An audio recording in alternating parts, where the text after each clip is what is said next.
நலம் காக்கும் ஸ்டாலின், உங்கள் குடும்பத்தின் நலன் அரசின் பொறுப்பு. கட்டணமில்லா மருத்துவ சேவைகள். GT Holidays, South India's #1 travel brand. You know you are special when you're with GT Holidays. பழைய நகையை கொடுத்து வைட் 11 monthsல அதே எடைக்கு புது நகையை எடுத்துக்கோங்க. எக்ஸ்ட்ராவா ₹1 தர வேண்டாம். Magic old gold exchange. Stalin uncle, what uncle is very wrong uncle. முக ஸ்டாலின் அங்கிள் ஆகவே இருந்தாலும் சொல்லுங்க மை டியர் அங்கிள், சொல்லுங்க காதுல கேக்குதா uncle? Is very very wrong uncle, is very very wrong. அங்கிள்னு சொல்லி வந்து கலாய்க்கிறது வந்து இல்ல, முதல்வர் தன்னை அப்பான்னு கூப்பிடுறாங்கன்னு சொல்றப்ப அவரு மாமான்னு சொல்றாரு. என்ன எங்க மாற்றம் இல்லைன்னு சொல்ல வரீங்க? அபத்தமா இருக்கு அப்படி பேசும்போது. ஊழல் இல்லைன்னு சொல்லிட முடியுமா? இல்ல, ஊழல்ங்கிறது ஊழல்ன்றது எந்த நகரத்துல போயிருந்தாலும் இன்னொரு நகரத்துல நீங்க போயிட்டே இருக்கலாம். பேருந்துலாம் சரியா இருக்காங்க விமர்சனம் இல்ல, அதெல்லாம் இருக்கதாங்க செய்யும், அதெல்லாம் இருக்கதான் செய்யும். பாஜகவை நோக்கி போகிறதை இவர் தடுத்து நிறுத்துறாரு. பாஜக மொழி எப்படிங்க போவான்? கையெழுத்து போட்டம் தவறுன்னு சொன்ன முக ஸ்டாலின் பின்னாடியும் கூட்டம். இல்ல, அது வந்து அவங்க கொள்கை கோட்பாடுகளை கடத்துறது தான் வந்து அரசியல் மாநாடு. நீங்க எதுவுமே இல்ல, அவனை அப்படி வெயில்ல காய விடுறீங்க. இவ்வளவு பெரிய கூட்டம் எந்த ஒரு தலைவருக்கு பின்னாலையும் திரண்டது நம்ம பார்க்கல. சிரஞ்சீவிக்கு முன்னாடி வந்து வந்தாங்களே, அவர் தம்பி துணை முதல்வர் ஆயிட்டார். அவர் என்ன பண்ணாதான் சார் நம்புவீங்க? என்ன பண்ணாலும் விமர்சனம். நக்கீரன் நேர்களுக்கு வணக்கம். இன்றைய நிகழ்ச்சியின் சிறப்பு விருந்தினர் சென்னை உயர்நீதிமன்ற வழக்கறிஞர் திரு துரை அருண் சார். வணக்கம். வணக்கம். தாவேகா தலைவர் விஜய் அவர் தலைமையில் நடந்த தாவேகாவின் 2வது மாநில மாநாடு மதுரையில் நடந்திருக்கு. மிக பிரம்மாண்டமாக நடந்திருக்கு. இதை முதற்கட்டமாக எப்படி பார்க்குறீங்க? நடிகர்கள் அரசியலுக்கு வரும்போது இப்படி இயல்பாக வந்து இவ்வளோ கூட்டங்கள் வரதெல்லாம் வந்து இயல்பாக நடக்கிறது சாதாரணமான ஒரு விஷயம். நடிகர் சிரஞ்சீவிக்கு வராத கூட்டம் வந்து போச்சா அப்படின்னு கேட்டால் ஒரு சமமாக தான் வந்திருக்கும். அவருக்கு 10 லட்சத்துக்கு மேற்பட்ட கூட்டம் மக்கள் வந்து வந்தாங்க. திருப்பதியே திணறி போச்சு. அப்படி திருப்பதியில் வழக்கமாகவே வந்து பெருமாளை பார்க்கக்கூடிய கூட்டங்கள் வந்து இயல்பாகவே கூட்டமாக இருக்கும். அதை விட அதிகமான கூட்டம் வந்துச்சு அப்படின்னு சொன்னாங்க. ஆனால் மதுரை குலுங்கிடுச்சு அப்படின்னு இல்லை, அது என்ன ரிசல்ட் என்ன? ரிசல்ட் வந்து பார்த்தீங்கன்னா ரிசல்ட் வந்து அவுட்கம் வில் பி 0 போச்சு. அவரால் வந்து அரசியல் தொடக்கம் சிறப்பாக இருக்குல்ல சார்? 2 லட்சம் பேர் கூடுறாங்க. அது வடிவேல் சொல்லுவாருன்னு வந்து பில்டிங்ஸ் தங்கான பேஸ்மெண்ட்டை வீக்குன்னு சொல்லுவாங்கல்ல, அது மாதிரி தான் வந்து இருக்கு. இல்லை, அந்த கூட்டத்தை பார்த்து ஆளும் தரப்புலாம் அதிர்ந்து போயிட்டாங்க, பயந்து போயிட்டாங்க, தூக்கத்தை. அது அவங்களோட நம்பிக்கை. அது ஒரு அந்த கட்சி குறித்து மதிப்பிட முடியுமா? நம்பிக்கை பிரம்மாண்டமான கூட்டத்தை காட்டிட்டாரு நேத்தி. அதுதான். அது வந்தவங்க எல்லாமே பார்த்தீங்கன்னாலே வந்து நான் வந்து என்னோட தளபதியை பார்க்க வந்திருக்கேன், எங்கள் தலைவரை பார்க்க வந்திருக்கேன், தளபதியை பார்க்க வந்திருக்கேன் அப்படின்னு தான் சொன்னாங்க. யாருமே ஒரு மாநாட்டுக்கு வரவங்க வந்து என்ன சொல்லுவாங்கன்னா, என்ன பேச போகிறாரு, எதை பற்றி பேச போகிறாரு? இப்போ நீங்கள் ஆளுங்கட்சிக்கு வந்து எதிராக பேசணுன்னாலும் அவங்களை அரசியல் நிலைப்பாடுகள் குறித்து பேச போகிறாரா அப்படின்னு யாருமே பேசவே இல்லையா? இன்றைக்கி எப்படியாவது பார்த்துடணும், நேராக பார்த்துடணும். ஒரு பிரம்மாண்டம், ஒரு மாயை இருக்குல்ல நடிகர். அதாவது வந்து எம்ஜிஆருக்கு இருந்துச்சு, அது வர்ஷிப் தானே அவருக்கும் இருந்துச்சு. இல்லை, அதுதான் சொல்கிறேன். அதையும் அப்படியே அந்த விமர்சனங்கள் அப்போதும் இருந்தது இல்லை. ஆனால் அவர் அசைக்க முடியாத ஒரு சக்தியாக இருந்தார். எம்ஜிஆர் வந்து நேரடியாக வந்து கட்சி ஆரம்பித்து உடனே வந்து தலைவரெலாம் ஆகலை. அவர் வந்து வந்து அண்ணாவினோட வந்து பேச்சுக்கு எழுத்துக்கு அதுக்கு வந்து அவர் வந்து ஆட்பட்டு அண்ணாவினுடைய பேச்சுக்களும் எழுத்தையும் படித்து அதன் மூலமாக கட்சி பணியாற்றி பொருளாளராக இருந்து அதன் பிறகு தான் வந்து வந்தார். அந்த காலத்தில் அண்ணா இருந்தபோது அண்ணாவை பார்க்கறதுக்கு எத்தனை முறை வந்து எம்ஜிஆர் போயிருப்பார். அண்ணா தானே வந்து எம்ஜிஆருக்கு வந்து ஒரு வந்து அரசியல் வழிகாட்டி. அவர் இருந்தபோது எத்தனை கூட்டங்களுக்கு அவர் போயிருக்காரு, எத்தனை மேடைகள் வந்து பகிர்ந்திருக்காரு. அண்ணாவை தான் வழிகாட்டியா சொல்றாரு மேடையில. அண்ணாவோட ஒரு இல்லையே, அறிஞர் அண்ணாவோட அவர் இருக்காரு. அரசியல் வழிகாட்டின்னு ஒருத்தருமே இல்லையே இது வரைக்கும். அவர் யார அரசியல் கொள்கை வழிகாட்டின்னு சொல்றாங்க. அவர் அண்ணாவோட பயணித்தவர். யாரு? எம்ஜிஆர் வந்து அண்ணாவோட பயணித்தவர். அண்ணா பெரியார் காலகட்டத்தில் வாழ்ந்தவர். அவரோட பேச்சுக்களை கேட்டு வாழ்ந்தவர். அந்த வந்து செயல்படுத்தினாரா படுத்தலையாங்கிறது வேற பிரச்சனை. ஆனாலும் கூட தமிழ்நாட்டில் இவங்க என்ன சொல்கிறாங்க, தமிழ்நாடு என்ன மாற்றம், ஒரு சேஞ்சஸுமே இல்லை அப்படின்னு சொல்கிறாங்க. அவர் வந்து பொருளாதார அறிஞர் வந்து அமர்த்தியா சென் என்ன சொல்கிறாருன்னா, தமிழ்நாடு மட்டும் தனிநாடாக இருந்தால் உலகத்திலே 18வது மிகப்பெரிய நாடு. பொருளாதாரத்தில், கல்வியில், இந்த சமூக பொருளாதாரத்தில், தொழில் வளர்ச்சியில், நகரமயமாதலில் எல்லா துறைகள்லேயும் வந்து தமிழ்நாடு வளர்ந்துருக்கு அப்படின்னு சொல்கிறாங்க. இவங்களாம் இந்த ஜிஆர் ரேட்டுன்னு ஒன்று இருக்குல்ல, கிராஸ் என்ரோல்மெண்ட் ரேஷியோன்னு சொல்லிட்டு இருக்குல்ல, ஜிஆர் ரேட் வந்து தமிழ்நாடு வந்து மற்ற மாநிலங்களோட ஒப்பிடும்போது எந்த அளவுக்கு இருக்குன்னு ஒன்று பார்க்கணும்ல. நீங்கள் மத்திய பிரதேசமாக இருக்கட்டும், ராஜஸ்தானாக இருக்கட்டும், சத்தீஸ்கராக இருக்கட்டும், ஜார்க்கண்டாக இருக்கட்டும், உத்தரப்பிரதேசமாக இருக்கட்டும், எந்த மாநிலமாக இருந்தாலும் வட மாநிலங்கள் எடுத்துருங்க, தமிழ்நாடோட ஜிஆர் பார்த்துங்க 54% மேலே இருக்குது, 54க்கு மேலே இருக்குது. நீங்கள் அதை வந்து ஒரு எந்த வளர்ச்சியுமே இல்லாத ஒரு மாநிலம் சொல்லி வந்து கொச்சைப்படுத்துறது, இந்த மலினமாக பேசுறது வந்து எப்படி சரியாக இருக்கும்? வளர்ந்துருக்கணும், சரியாக வளர்ச்சி அடையாமல் போனது. வளர்ச்சி அடையாத மாநிலத்தில் போய் நீங்கள் பேசிங்கன்னா பரவாயில்ல. வளர்ச்சி அடைந்த கல்வியில், பொருளாதாரத்தில், எல்லா விதத்துலையும் வந்து அவர் அமர்த்தியா சென் என்ன சொல்கிறாருன்னு பார்த்தீங்கன்னா, இது எப்படி இந்த தமிழ்நாட்டில் இந்த வளர்ச்சி சாத்தியப்பட்டதுன்னா, சமூகத்தில் பின்தங்கி இருக்கிற மக்களை இப்போது சமூக பொருளாதார ரீதியாக அவங்கள வந்து தூக்கி விட்டாங்க, அவங்கள மேலே தூக்கி விட்டுருக்காங்க, அவங்கள முன்னேற்றி இருக்கிறாங்க அப்படின்னு சொல்லி நான் சொல்லல. தமிழ்நாட்டை சார்ந்த சமூக நீதி இயக்கங்களை சார்ந்த யாருமே சொல்ல. அமர்த்தியா சென் சொல்கிறார். அந்த பொருளாதார அறிஞர் அவர் மட்டும் சொல்ல, பல பொருளாதார அறிஞர்கள் என்ன சொல்கிறாங்கன்னா, தமிழ்நாட்டோட சமூக நீதி கொள்கைன்றது வந்து அந்த அடித்தட்டில் இருந்த மக்களை வந்து பொருளாதார ரீதியாக வந்து மேம்படுத்திருக்கு. எங்க எத்தனை விளிம்புநிலை சமூகத்தில் எத்தனை வீட்டில் வந்து தாசில்தார் இருக்காங்க தெரியுமா? எத்தனை பேர் வந்து விஏஓ இருக்காங்க? எல்லா தரப்புலையும் அவங்களுக்கு ஒரு உறவினர்கள், அவங்களுக்கு ஒரு க்ளோஸ் சர்க்கிள் இருக்கவங்களோட எல்லா இடங்கள்லையும் ஒரு அரசு ஊழியர் இருக்கிறாங்க இன்றைக்கி. இது இல்லாமல் அரசு ஊழியர் இல்லாத உறவினர்கள்னு ஒருத்தவங்க ஒரு சமுதாயத்தில் யாராவது சொல்லுங்கள் பார்ப்போம். எங்கள் சமூகத்தில் எங்கள் உறவினர்கள் யாருமே வந்து அரசு ஊழியர்கள் இல்லை அப்படின்னு யாராவது எந்த சமூகத்தில் விமர்சிக்கவே இல்லையே. இதுதான் அந்த கூட்டத்துக்கு வந்தவங்க, அந்த மாநாட்டுக்கு வந்தவங்க எல்லாருமே சொல்கிறாங்க, நோ சேஞ்சஸ், ஒன்றுமே மாற்றமே வரல, தளபதி வந்தால் மாற்றம் வரும். நீங்க என்ன எங்க மாற்றம் இல்லைன்னு சொல்ல வரீங்க? எந்த மாற்றம் இல்லைன்னு சொல்றீங்க? அபத்தமா இருக்கு அப்படி பேசும்போது. ஊழல் இல்லைன்னு சொல்லிட முடியுமா? பிரச்சனை இல்லைன்னு சொல்லிட வந்து ஆட்சியிலையும் இல்ல, ஊழல்ங்கிறது வேற. ஊழல்ன்றது வந்து அவங்க வந்து அதை ஊழல் வேறு, ஊழல்ன்றது தவறு தான், அது தப்புன்னு சரின்னு சொல்ல வரல.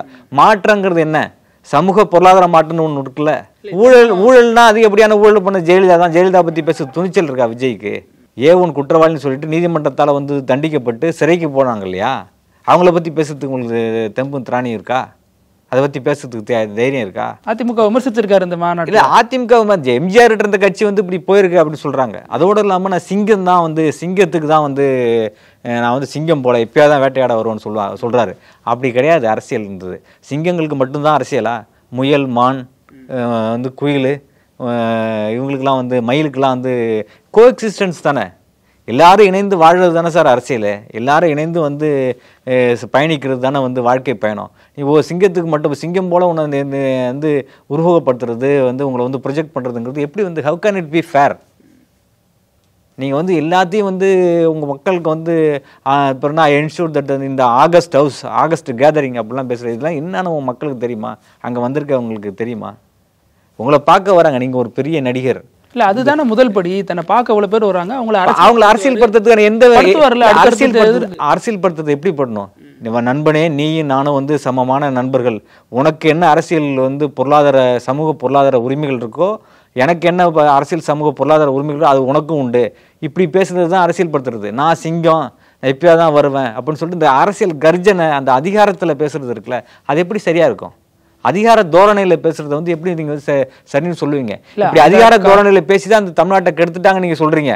ஆனா அதே மாதிரி நீங்களும் வந்து பேசுறதுனால என்ன மாற்றம் வரும்? இதுதான் நீங்க கொண்டு வர மாற்றமா? நீங்க கர்ஜிக்கிற மாதிரி பேசுறதுல எந்த வந்து நீங்க என்ன வந்து what is going to be achieved by way of கர்ஜனை? ஒண்ணுமே இல்லையே, அதுல ஒண்ணுமே இல்லையே. அப்படி பண்றதுனால என்ன நடக்க போகுது? நீங்களும் வந்து ஒரு அதிகாரமயமா தான் மாற்றுவீங்க. இங்க இருக்கிற நீங்க என்னென்ன பிரச்சனைகள்லாம் சொல்றீங்களா அது எல்லாத்தையும் நீங்க வந்து அதை எப்படி மாத்திருவீங்களா? தலைகீழ் மாற்றம் பண்ணா நீங்க என்ன சேகுவரா, ஃபிடல் காஸ்ட்ரோவா, லெனினா?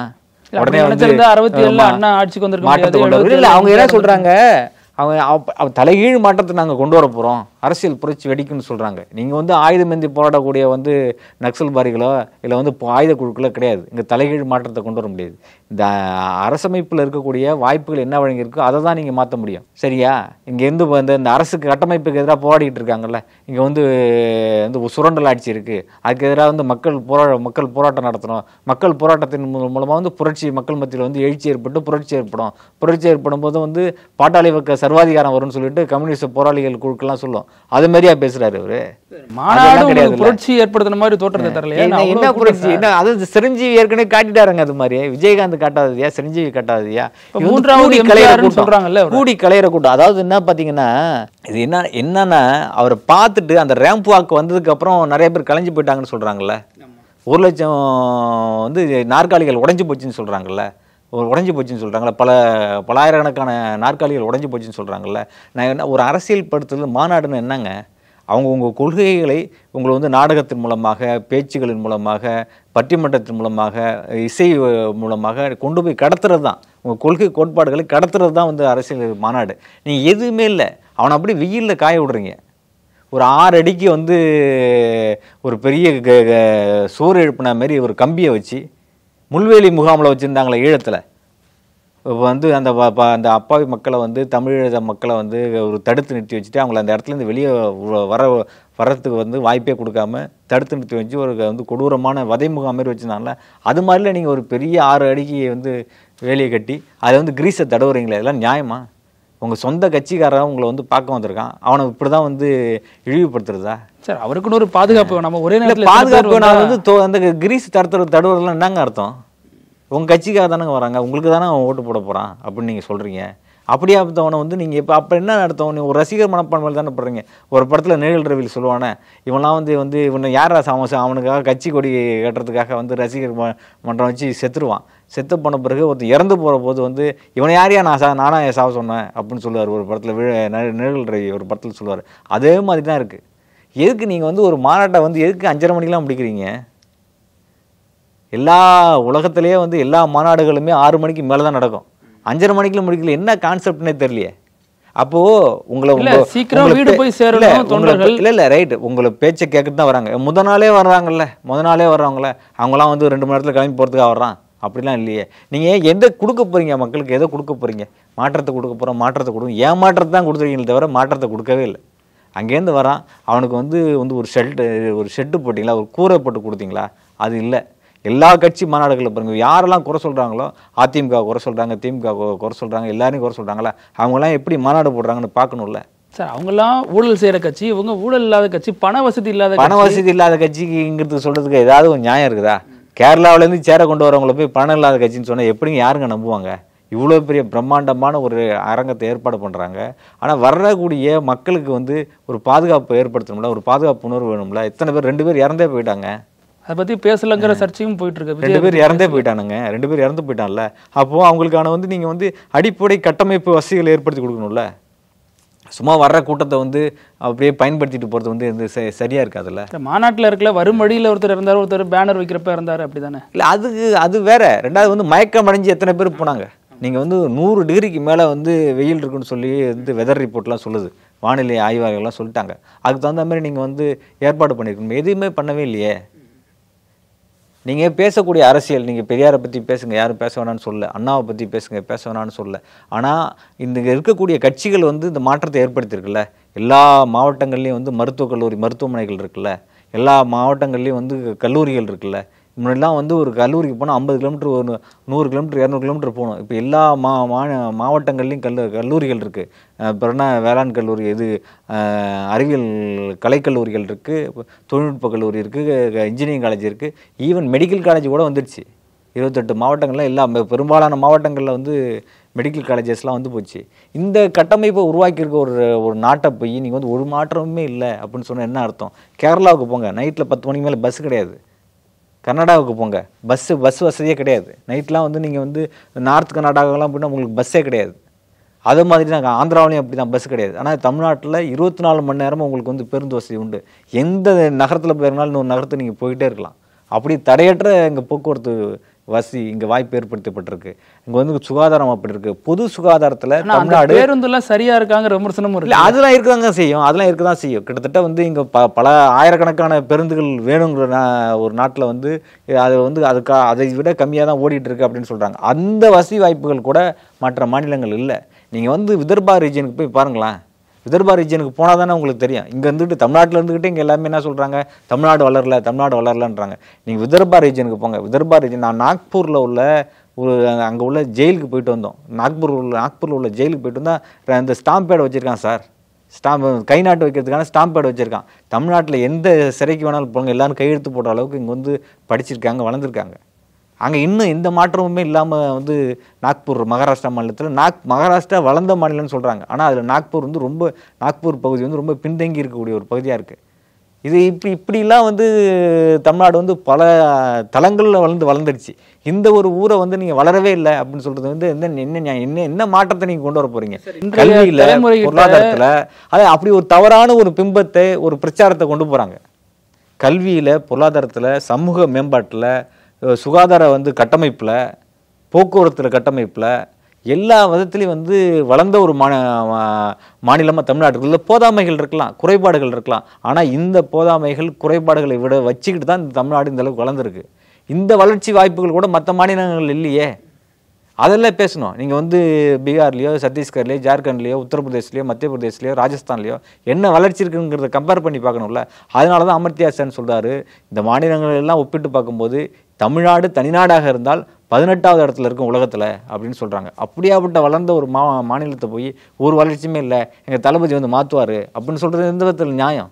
அடிப்படையே வந்து புரிதலற்ற ஒரு போக்கா இருக்கு. இல்ல ஒரு பெரிய கூட்டம் பாஜகவை நோக்கி போகிறத இவர் தடுத்து நிறுத்துறாரு இல்லையா, அது நீங்க பாசிட்டிவா பார்க்கல? இல்ல அது வந்து ஒரு ரசிகர் ஒரு நடிகர் வந்தாருன்னா அந்த நடிகர் பின்னாடி இப்படி ஒரு கூட்டம் திரளும். பாஜக முன்னாடி எப்படிங்க போவான்? பாஜக முன்னாடி போறதுக்கான எந்த வித இல்ல தார்மீக ஏதாவது ஒரு வந்து ஒரு அடிப்படை ஒரு புரிதல் வேணும்ல அவங்களுக்கான. இந்த மக்களை இந்த இவ்வளோ லட்சக்கணக்கான மக்களை திரட்டுறதுக்கு அவங்க தமிழ்நாட்டு மக்களுக்கு தமிழ் மாநிலத்துடைய உரிமைகளுக்கு ஏதாவது வந்து சாதகமாக நடந்துக்கிறாங்க, இந்த மக்களுடைய வாழ்வு உரிமைகளுக்காக பேசுகிறாங்க அப்படின்னா மீத்தேன் ஈத்தேன் திட்டத்தை கொண்டு வந்தது யார்?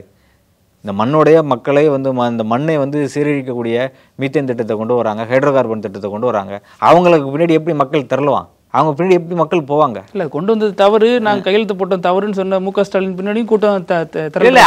அது வந்து அவங்க கொண்டு வரும்போது திட்டத்தை கொண்டு வரதானே பார்க்கணும். நீங்கள் வந்து ஃபோர்ஸ் பண்ணி கையெழுத்து போடுறவன அப்போ உங்களை அவங்க குறை சொல்லுவீங்க.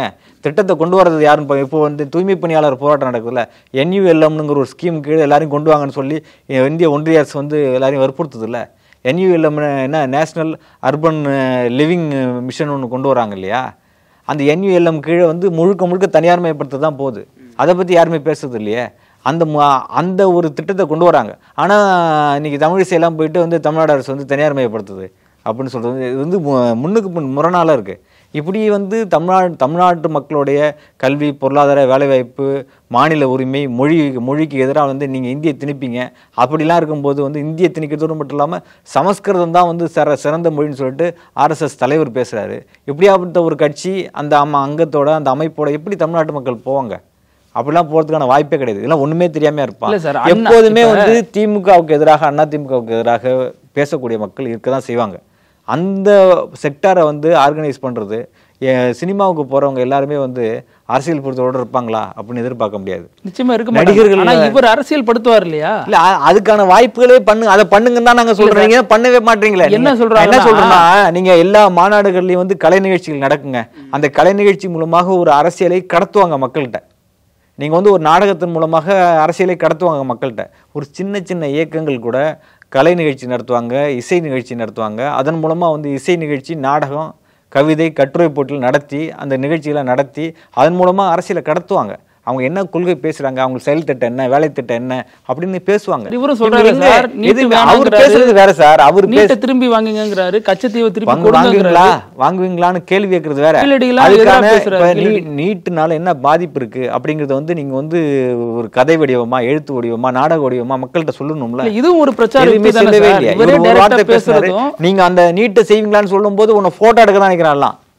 நீட்டை வந்து மிஸ்டர் பிரைம் மினிஸ்டர் நீட்டை நீங்கள் வந்து ரத்து பண்ணுவீங்களா, வாபஸ் வாங்கலான்னு சொல்லும்போது எல்லாம் ஃபோட்டோ எடுக்கிறதுக்கு பாஞ்சு நிற்கிறான். அவங்ககிட்ட நீங்கள் அரசியல் பேசுறீங்க. அவன் நீங்கள் பேசுறது வாக்காளர்கள் அவங்கள தானே ஒரு அரசியல், அவங்கள நீங்கள் பேசுறதுக்கு கேட்குறான். அவங்க எப்படி இருக்காங்க பாருங்க. நீங்கள் அதனால தான் கலை எப்போதுமே கலை மக்களுக்கானது, மக்களை வந்து சென்று சேரணும் அப்படின்னு சொல்லுவாங்க. அதுமாதிரி நீங்கள் வந்து கலை மூலமாக நீங்கள் ஒரு கலைஞர், ஒரு திரைக்கலைஞர், இது வந்து இசையும் பாட்டு மூலமாக வளர்ந்த நீங்கள் அந்த இசையும் பாட்டையும் மக்கள்கிட்ட போய் கடத்துனீங்கன்னா இல்லை. ஜனநாயகன் வருது சார், அதில் நிறைய அரசியல் அதுதான் அதுக்கு தான் வந்து சரிப்பட்டு ஒரு மெத்தட். நீங்கள் படத்தில் தான் வந்து நீங்கள் அதுமாரி காட்ட முடியுமே தவிர நிஜ வாழ்க்கையில் அதுவும் ஒரு கலை வடிவம். அதாவது வந்து நீங்கள் வந்து இன்னும் நடிகராகவே இருக்கிறீங்க அப்படின்றது தான் இதெல்லாம் காட்டுது. ஒரு அரசியல் இயக்கம் இந்த மாநாடுகள் போன்ற நிகழ்ச்சிகளை வந்து உங்களுக்கு வந்து எழுதி கொடுக்குறவங்க, அதை வந்து சொல்லி கொடுக்குறவங்க, அந்த ஆலோசனைகள் சொல்லிடுறவங்க இதெல்லாம் சொல்ல மாட்டாங்களான்னு எனக்கு தெரியல. இது வந்து எப்படி சரியாக இருக்கணும்னு புரியல. ஒரு கட்சி மாநாடுன்றது வந்து ஒரு பெரிய அரசியல் மாற்றத்தை ஏற்படுத்தணுங்க. அவங்களுக்கு ஒரு புரிதலோடு போகணும். ஒன்றுமே தெரியாமல் போனான்னா ஒரு புரிதலோடு அவன் வெளியே வரணும். இந்த பாட்டு வந்து நம்மளை வந்து இம்ப்ரெஸ் பண்ணிச்சு, ஒரு தாக்கத்தை ஏற்படுத்தியிருக்கு, ஒரு மாற்றத்தை ஏற்படுத்தி அந்த வழி, அங்கே நடந்த நாடகம், அங்கே நடந்த அந்த பேசின பேச்சு, பாடல்கள் இதெல்லாம் மாற்றிருக்கு அப்படின்னு சொல்லணும். அப்படி சொன்னால் தான் அவன் வந்து மாற்றம் ஏற்படும். விஜயகாந்த் கட்சியில் கூட வந்து அவர் வந்து கட்சி ஆரம்பித்த போது எவ்வளோ நிகழ்ச்சிகளை ஏற்பாடு பண்ணி அவ்வளோ சிறப்பாக அந்த மாநாடு நடத்தினார்.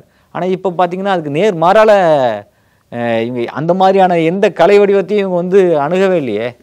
அதை வந்து இவங்க பயன்படுத்தவே இல்லையே, அதான வருத்தமா இருக்கு. இல்ல சார், இப்ப பெரியார் அண்ணா அப்படின்னா அவங்க திமுக மட்டும்தான் சொந்தமா? அப்படி சொல்லவே இல்லையே, அப்படி சொல்லவே இல்லையே. பெரிய அவங்க யாருமே வந்து தன்னுரிமை, யாருமே வந்து பெரியார் அண்ணா யாரையுமே தன்னுரிமையை கோர முடியாது. இந்த பொது தலைவர்கள் தானே அவங்க, எல்லாருக்குமான தலைவர், பொதுவான தலைவர்கள் தான். நீங்க பேசுங்கன்னு தான் சொல்றோம். இல்ல அது இன்றைய தலைமுறை கிட்ட கொண்டு போய் சேர்க்கிறாரு, அது நீங்க பாராட்டல செய்யணும். பெரியார் என்ன செய்தாருன்னு எங்கேயாவது பேசினாரா? இந்த சமூகம் எப்படி இருந்துச்சு, தொட்டால் திட்டு பார்த்தால் திட்டு, தெருவில் நடக்கக்கூடாது, இவங்கெல்லாம் இந்த உடையை தான் உடுத்தணும், இவங்கெல்லாம் இந்த பேர் தான் வச்சுக்கணும் அப்படிலாம் சொன்ன அதை மாற்றி பிற்படுத்தப்பட்ட மக்களுக்கு வேலைவாய்ப்பு இல்லை, கல்விக்கு கொடுக்க முடியாது. எவ்வளோ பெரிய பணக்காரனாக இருந்தாலும் அவன் பெரிய வந்து கண்ணு கட்டின தூரம் வரைக்கும் எனக்கு நிலம் இருக்குன்னு சொன்னாலும் கூட அவனால் படிக்க முடியல. அந்த நிலையை மாற்றினதில்ல. அந்த நிலையை நாட்டாமையாக இருந்தாலும் கூட, ஊருக்கு ஒன்று நாட்டாமையாக இருந்தாலும் கூட அவங்களுக்கு படிக்கிறதுக்கான வாய்ப்பு இருந்துச்சு. அந்த நிலையெல்லாம் மாற்றினார்ல, அதை மாற்றினார் இல்லையா? இது வந்து சமஸ்கிருதம் தெரிஞ்சால் தான் வந்து மருத்துவமனைக்கு போக முடியும், மருத்துவ படிக்க முடியும். அதுக்காக எதிராக போராடினது இல்லையா அந்த நீதி கட்சி? எவ்வளோ மாற்றங்கள் இருக்கு. அவங்க யாருமே விமர்சிக்கல அவரு. இல்லை அவங்களெல்லாம் அதுதான் சொல்கிறேன். நீ இந்த தமிழ்நாடு எப்படி இருந்தது, எப்படி மாற்றம் கொண்டு வந்தாங்க, அதை பற்றி பேசணும்ல. பெரியார் எங்கள் கொள்கை தலைவர்னு சொன்னால் சரியா போச்சா? பெரியாருக்கு எதிரான எவ்வளவு விமர்சனங்கள் வைக்கப்படுது, முகம் காட்டலையே. கொள்கை வழிகாட்டின்னு சொன்னா அது எவ்வளவு தவறு இல்ல? அதுக்கு உங்க பாயிண்ட் ஆஃப் இல்ல, நீங்க சொல்லணும்ல. நீங்க ஒரு விஷயத்த சொல்றீங்க, அதை வந்து விளக்கவே மாட்டீங்களா? சொல்லிட்டு அப்படியே போயிடுவீங்களா? அது விளக்க அடுத்தடுத்த கட்ட தலைவர்கள் இருக்காங்க. இல்ல அது நீங்க ஒரு வருஷத்துக்கு முன்னாடி ஒரு மாநாடு போடுறீங்க, அதுக்கு அடுத்த வருஷம் இன்னொரு மாநாடு போடுறீங்க. இதுக்கு இடையில நீங்க என்ன பண்றீங்கன்ற ஒரு கேள்வி இருக்குல்ல, அது எல்லாத்தையுமே கேட்கணும்ல. உங்க மக்களை வந்து போன முறை வந்து அவன் எப்படி உங்களை வந்து பாய்ஞ்சிக்கிட்டு வந்து எப்படி போட்டோ எடுத்தானோ அதே மாதிரி தான் அந்த பாய்ச்சல் தான் இப்பவும் இருக்கு அவங்களுக்கு. தவிர வேற வந்து புரிதல் எதுவுமே இல்லை. அவன் உங்க பேச்சு மட்டும் தான் கேட்பான், வேற யார் பேச்சும் கேட்கவே இல்லை. ஒரு நாடகத்துக்கு 4 பேர் வந்து பேசுறாங்க, அந்த பேச்சு கூட அவங்க கேட்கவே இல்லை. எங்க தளபதின்னு அவன் கத்துறான். அவன் கத்துற போது அவனை முறைப்படுத்தணும்ல, அவனை நெறிப்படுத்தணும்ல, அவனை நல்வழிப்படுத்தணும்ல. அப்போ அதுக்கான என்ன நீங்க செயல் திட்டத்தை வச்சிருக்கீங்க? நீங்கள் வருவீங்க, ஒரு வந்து இப்போ என்ன 4:50 ஆரம்பித்து 5:25 பேச்சை முடிச்சிருவீங்க, அதோட முடிஞ்சு போச்சா? அப்படி கிடையாதுல்ல. அவனுக்கு நீங்கள் என்ன செய்யறாரு? நான் சிங்கம் சும்மா வெளில வர மாட்டேன், வேட்டையாட தான் வெளில வருவேன்னு சொல்லி இதுதான் வந்து மற்ற அரசியல் கட்சிகள்லாம் அதிகார தோரணையில் பேசுகிறாங்க அப்படின்னு சொல்கிறீங்க. சிங்கத்துக்கு மட்டும்தான் வந்து காடு கிடையாது, புலி இருக்குது, வந்து மான் இருக்குது, சிறுத்தை இருக்குது, முயல் இருக்குது, எல்லா விதமான விலங்குகள் இருக்குது. கோ எக்ஸிஸ்டன்ஸ் தாங்க வந்து வாழ்க்கை பயணம். அது வந்து மனுஷனாக இருந்தாலும் சரி, மாடாக இருந்தாலும் சரி, யாராக இருந்தாலும் சரி, வந்து கோ எக்ஸிஸ்டன்ஸ் தான். எல்லாருக்கும் வாழ்வதற்கான உரிமை அங்கே இருக்கணும். இப்படி பேசுறது வந்து அரசியல் படுத்துறது இல்லை. நண்பனே, நண்பனே உனக்கு என்ன உரிமை இருக்கோ, அந்த எனக்கு என்ன உரிமை இருக்கோ அந்த உரிமை உனக்கும் ஒன்று இருக்குது. சமூக பொருளாதார வாழ்வதற்கான உரிமைகள் எனக்கு இருக்கிறத பற்றியா, அதே மாதிரி உனக்கும் இருக்குது. இருவரும் சமன் தான் அப்படின்னு சொல்லி பேசணும். அதை விட்டுட்டு முன்னாடி நான் சிங்கம் புலி சிறுத்தை அப்படின்னு பேசுறது என்ன? இது எத்தனை காலத்து தான் இதே மாதிரி சிங்கம் புலி சிறுத்தை பேசிட்டு இருப்பீங்க? மனிதர்களாக மாறுறதுக்கான வாய்ப்புகளே கிடையாதா? மனுஷனை வந்து மனிதனாக தானே பேசணும். சக மனிதனை மனிதனாக பாவிக்காம சிங்கத்தோடும் புலியோடும் ஒப்பிடுறது வந்து இந்த நவீன கால அரசியல் வந்து எப்படி ஏற்புடையதாக இருக்கும்? அதெல்லாம் ஹைதர் அலி காலத்துல பேசின பேச்சு. முதல்வர் அங்கிள்னு சொல்லி விழிச்சிருக்காரு, அது நிறைய பேர் விமர்சனம் பண்றாங்க. இல்ல என்னன்னா, அவர் அங்கிள்னு கூப்பிடுவாரு அவரை. முதலமைச்சர் தனிப்பட்ட முறையில் அங்கிள்னு கூப்பிடலாம். ஆனா ஒரு அரசியல் தலைவரா போய் அங்கிள்னு சொல்றது வந்து என்ன நினைப்பாங்க? இப்போ முதலமைச்சர் ஒரு டைப்ல இருப்பாரு அப்படிதான் நினைப்பாங்க. முதலமைச்சருக்கும் இவருக்கும் ஒரு மெல்லிய இழை போல ஒரு உறவு இருக்கு. அந்த மெல்லிய இழை போல இருக்கிற உறவை வந்து இங்க வந்து அவர் வெளிப்படுத்திட்டாரு அப்படிதான் பார்ப்பாங்க. நீங்க முதலமைச்சர் திட்டுறதுங்கிறது வந்து இல்ல சார், இது வரைக்கும் ஒரு பேரை சொல்லவே மாட்டேங்கிறாரு, மறைமுகமா விமர்சிக்கிறாருன்னு சொன்ன இடத்துல ஒரு பேரை சொல்லி கடுமையா விமர்சிச்சிருக்காரு. பொது மேடையில அங்கிள் ஃபாதர் மதர்னு சொல்லல, என்னங்க நியாயம் அது? இல்ல முதல்வர் தன்னை அப்பான்னு கூப்பிடுறாங்கன்னு சொல்றப்ப அவரு மாமான்னு சொல்றாரு அப்படின்னு அதுக்கு ஒரு கவுண்டர் அட்டாக் வைக்கிறாங்க. இல்ல யாரு அப்பான்னு சொல்லி மக்கள் கூப்பிடுறாங்க, மாணவர்கள் கூப்பிடுறாங்க. அதுக்கு வந்து நீங்க வந்து அங்கிள்னு சொல்லி வந்து கலாய்க்கிறது வந்து இது வந்து மேடை நாகரிகம்னு ஒன்று இருக்குல்ல. மேடையில போயிட்டு வந்து அங்கிள் ப்ரோ அப்படிலாம் பேசல, என்ன நியாயம்? உங்களுக்கு பேசவே வராதா? அதாவது உங்களுக்கு பயிற்சி, நீங்கள் சரியான முறையில் பயிற்சி எடுக்கல. அந்த டைரக்டர் யாருன்னு தெரியல. அந்த டைரக்டர் இன்னும் நிறையா வந்து அவருக்கு வந்து பயிற்சி கொடுக்கணும். இது வந்து சினிமா கிடையாது, இது அரசியலுங்கிறது வந்து அதுக்கான வந்து ஒரு வரைவிலக்கணத்தோடு தான் நீங்கள் செயல்பட முடியும். ஏனோ தானோன்னு சொல்லிட்டு எதை வேணாலும் பேசிட முடியாது. அதுக்கான விளைவுகளை நீங்கள் சந்திச்சு தான் ஆகணும். whatever the consequences that has to be faced by mister Vijay. இப்போ 3வது எம்ஜிஆராக அவர் அவதரிச்சிட்டாரு அப்படிலாம் நிறைய பேர் சொல்றாங்க. ஏன்னா முதல் எம்ஜிஆர் நம்பிக்கை, அது அவங்களுக்கு நம்பிக்கை. நீங்க எம்ஜிஆர்னு கூட சொல்லுங்க. சமீபத்துல இவ்வளவு பெரிய கூட்டம் எந்த ஒரு தலைவருக்கு பின்னாலையும் திரண்டது நம்ம பார்க்கலாம். அதான் சொன்னேன் சார், சிரஞ்சீவிக்கு முன்னாடி வந்து 10 லட்சத்துக்கு மேற்பட்டவங்க வந்தாங்களே. அவர் தம்பி துணை முதல்வர் ஆயிட்டார். முதல்வர் அவர் அது மாதிரி வந்து விஜயோட தம்பியால தான் வந்து ஆக முடியுமோ என்னமோ தெரியல. அதுக்கெல்லாம் சாத்தியம். அதெல்லாம் வேற ஊர் சார், தமிழ்நாடு வேற சார். நீங்கள் வந்து தமிழ்நாட்டோட மக்களோட மனநிலையை புரிஞ்சிக்க முடியாது. இல்லை, இது வரைக்கும் பாஜகவை விமர்சிக்கல அப்படின்னு சொன்னீங்க. பிரதமர் பேரை சொல்லி பிரதமர்னு சொல்லி விமர்சிச்சு, அதான் கொள்கை எதிரின்னு சொல்லியிருக்காருல்ல. அதனால வந்து இன்னும் வந்து உடனே வந்து பெரிய மாற்றம் ஏற்படுத்தும். என்ன பண்ணாலும் நம்புவீங்க, என்ன பண்ணாலும் விமர்சனம் பண்ணல. நாங்கள் விமர்சனம்லாம் பண்ணலாம் இல்லை. நீங்கள் வந்து ஒரு கண்ணியத்தோடு நடந்துக்கணும், மேடை நாகரிகத்தோடு நடந்துக்கணும். எதை வேணாலும் பேசலாம் நினைக்கக்கூடாது, யாரை வேணாலும் எப்படி வேணாலும் பேசலாம் அப்படின்னு நினைக்கக்கூடாது. ஒரு வரையறைன்னு ஒன்று இருக்குல்ல, அந்த வரையறைக்கு உட்பட்டு நீங்கள் செயல்படணும். அப்படி தான் நம்ம சொல்கிறோம். ஒரு மாற்றமும் நடக்கலை அப்படின்னு சொல்லிட்டு இவ்வளோ வந்து பொருளாதார கட்டமைப்புகளோட, இவ்வளோ கல்லூரி, இவ்வளோ வந்து போக்குவரத்து வளர்ச்சி, இவ்வளோ வந்து இந்த குடிசை மாற்று வாரியம், மற்ற எல்லா தளத்துலேயும் வந்து தமிழ்நாடு வந்து போதுமான அளவுக்கு வளர்ச்சி அடைஞ்சிருக்கு. போதாமைகள் இருக்கும், போதாமைகள் இருக்க தான் செய்யும். ஏன்னா 75 ஆண்டுகளில் வந்து தமிழ்நாடு வளர்ந்த அளவுக்கு வேற மாநிலங்கள் வளரல. எல்லா தளத்திலையும் அர்பனைஸ்டு ஸ்டேட்னு சொல்றாருங்க அமர்த்தியா சென். அவரு இந்த சிஸ்டம் விமர்சிக்கவே இல்ல சார். இதுல இருக்கிற போதாமைகளை சரி பண்ண அப்படிலாம் அவர் சொல்லவே இல்லை. இதெல்லாம் நீங்களா சொல்றீங்க. அவர் எங்கேயுமே இந்த போதாமைகள்லாம் பத்தி அவருக்கு என்னன்னு தெரியுமா முதல்ல? தமிழ்நாடு அர்பனைஸ்டு ஸ்டேட்டா இருக்கு அப்படின்னு பாத்தீங்கன்னா, நீங்க சென்னையில மட்டும் வேலை வாய்ப்பு இல்லை, திருப்பூர்ல இருக்கு, ஈரோட்ல இருக்கு, கோயம்புத்தூர்ல இருக்கு, திருச்சியில இருக்கு. இப்படி எல்லா இன்னொரு விஷயம் தெரியும், சிப்காட்ன்றத வந்து எல்லா நகரத்துலயும் மாவட்ட தாலுக்கா நகரங்கள்லையும் உருவாக்கியிருக்காங்க தெரியுமா? திண்டிவனத்துக்கு போங்க, அங்கே வந்து சிப்காட் இருக்குது. நீங்கள் வந்து தருமபுரி, அரூர்லாம் வந்து ரொம்ப பின்தங்கிய போராளி குழுக்களால் பாதிக்கப்பட்ட ஊருன்னு சொல்லுவாங்க. தருமபுரியில் வந்து நிறைய இடங்களில் வந்து சிப்காட் இருக்குது, ஸ்பெஷல் எக்கனாமிக் ஜோன் இருக்குது. அந்த ஸ்பெஷல் எக்கனாமிக் ஜோன்னால பல பேர் வந்து வேலை வாய்ப்பு பெற்றிருக்காங்க. தருமபுரி போன்ற பின்தங்கிய மாவட்டங்கள்லேயே வந்து இவ்வளோ ஒரு இண்டஸ்ட்ரியை வந்து டிட்கோ வந்து அங்கே வந்து நிறையா வந்து தொழிற்சாலைகளை ஏற்படுத்தியிருக்கு. அது மூலம் நிறைய பேர் வேலை பார்க்குறாங்க. இப்படியே வந்து இப்படி ஒரு தொழிற்சாலைகள் வரும்போது அந்த நகரம் வந்து அந்த சின்ன ஊர் கிராமமாக தான் நகரமயம் ஆகிடுது. அப்படி நகரமயமான ஊர்கள் ஏகப்பட்டது இருக்குது. தமிழ்நாடு முழுக்க போனவங்களுக்கு அது தெரியும். இது எல்லாத்தையுமே இல்லாமல் ஒரு வளர்ச்சியுமே இல்லை, தமிழ்நாட்டில் எந்த வளர்ச்சியுமே இல்லை, நாங்கள் வந்து புதுசாக மாற்றத்தை கொண்டு வர போகிறோம். என்ன ஒன்று கொண்டு வர போகிறீங்க? அதே அவங்க தான் என்ன சொல்லியிருக்காங்கன்னா, எம்ஜிஆர், கலைஞர் கருணாநிதி, எம்ஜிஆர், அதுக்கப்புறம் ஜெயலலிதா, மறுபடியும் கலைஞர். இந்த ஆட்சி காலகட்டத்தில் தமிழ்நாடு வந்து வளர்ந்த அந்த வளர்ச்சின்றது ஒப்பீட்டு இருக்குல்ல, அது வந்து அதிகப்படியான வளர்ச்சி. ஜிடிபி ரேட் வந்து 54% மேலே போயிடுச்சு, ஜிஆர் ரேட் அது மாதிரி போயிருக்கு. ஒட்டுமொத்த உள்நாட்டு வளர்ச்சிங்கிறது வந்து அதிகப்படி 50% மேலே இருக்குது. இப்படியாப்பட்ட ஒரு ஸ்டேட்டை வந்து ஒன்றுமே வளர்ச்சியே இல்லைன்னு சொல்கிறது வந்து எந்த விதத்தில் நியாயம்? இவர் வந்து இன்னும் 60க்கு மேலே 70க்கு மேலே கொண்டு போகிற போருக்கு. அதனால அப்படி இல்லையே. அதுக்கான உங்களுக்கு இந்த வளர்ச்சி எந்த அளவுக்கு இருக்கு அப்படின்னு தெரிஞ்சாதானே நீங்கள் அது அடுத்த கட்டத்தை நோக்கி நகருவீங்க. ஒரு வளர்ச்சியுமே இல்லை அப்படின்னு சொன்னீங்கன்னா என்ன நியாயம்? அது நியாயமற்றது, அறமற்றது இல்லையா? பார்ப்போம் சார். விஜய் வந்து ஒவ்வொரு விமர்சனங்களுக்கும் பதிலளிக்கிற வகையில் தான் அடுத்த மாநாட்டில் பேசுகிறாரு. அது மாதிரி உங்கள் விமர்சனத்துக்கும் காது கொடுத்து பதிலளிப்பார் அப்படிங்கிற நம்பிக்கையோட நிகழ்ச்சி. இல்லை, நாங்களாக தான் சொல்கிறோம், நீங்கள் வந்து மக்களை அரசியல்படுத்துங்க. நீங்கள் ஒரு கலைஞர், கலை மூலமாக அரசியல்படுத்துங்க. வெறும் வந்து நீங்கள் பேசுகிற அந்த 10 நிமிஷம் 20 நிமிஷம் 30 நிமிஷம் பேச்சு மூலமாக எந்த மாற்றமும் வந்துடாது. உங்களை வந்து ஃபோட்டோ எடுக்கிறதுக்காக வராங்க, உங்களை வந்து இப்படி பார்க்கணுன்னு வராங்க. அதை மாற்றி நீங்கள் என்ன பேசுகிறீங்க, என்ன அரசியல் வந்து கொடுக்க போகிறீங்க, எதுக்கு உங்கள் கலை வடிவத்தின் மூலமாக, கலை நாடகத்தின் மூலமாக, பட்டிமன்றங்கள் மூலமாக ஏதாவது வந்து ஒரு மாற்றத்தை கொண்டு வாங்க. கட்சிக்குள்ளே எதுவுமே இல்லாமல் நீங்கள் பேசுகிற பேச்சு மட்டுமே மாற்றத்தை ஏற்படுத்தாது. அதாவது வந்து அடுத்தவங்களை வந்து குறை சொல்கிறது மட்டுமே உங்களுக்கு மாற்றமாகிடாது. ஏற்கனவே இருந்த இயக்கங்கள் எந்த அளவுக்கு இங்கே வந்து வேரூன்றி இருக்குது, எந்த அளவுக்கு வந்து அடிப்படை கட்டமைப்பை மாற்றிருக்கிறாங்க. சமத்துவபுரம்னு ஒரு திட்டத்தை கொண்டு வந்திருக்காருங்க கலைஞர்.